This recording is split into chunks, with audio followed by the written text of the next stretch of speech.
Arestado ang dalawang lalaki matapos makuhanan ng umano'y droga na nagkakahalaga ng daan-daan libong piso sa Taytay, Rizal. Isa sa mga suspect umamin sa krimen. Itinanggi naman ito ng isa pa. May unang balita, si Bam Alegre. Sinita ng pulisya ang isang alias Roy sa barangay Santa Ana, Taytay, Rizal dahil sa pasimuno umano siya ng pagsusugal ng Carai Cruz. Nang i-check siya ng pulisya, nakuha sa kanyang hinihinalang shabu na may timbang na 60 grams na halos kalahating milyong piso ang halaga. Nakatanggap po tayo ng impormasyon mula sa aming mga barangay intelligence network na meron pong nagbebenta ng illegal na droga dun sa lugar nila na habang naghihintay ay nagsusugal po ng Carai Cruz.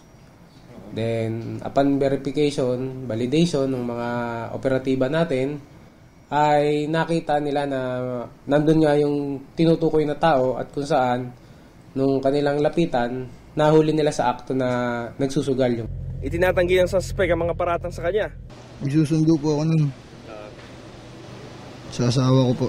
Sa parehong lugar, naaresto rin ng mga polisi alias Jeff na may bitbit din na hinihinalang droga nagkakahalaga ng 170,000 pesos. Isa siyang mekaniko na sumasideline umano sa pagtutulak. Aminado si alias Jeff at sinabing ipinakilala lang daw siya sa ganitong gawain ng mga dating kliyente sa maintenance ng mga sasakyan. May naging customer lang po ako na nagpasok sa ganitong trabaho. May trabaho na siyang marangal pero hinaluan niya ng kalokohan kaya po uhulihin po talaga siya ng kapulisan. Ito ang unang balita mula sa Taytay, Rizal. Bam Alegre para sa GMA Integrated News.